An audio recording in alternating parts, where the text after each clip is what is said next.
How to sign up for WorldRemit account. It's pretty simple and a quick process, so without any further delay, let's jump right into the video. Start by heading over to your application WorldRemit. If you do not have it, install it from App Store or Play Store.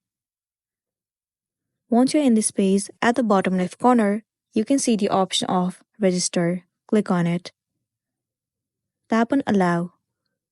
Now, in order to sign into your account, first of all, enter your active email address and then create a password for your account.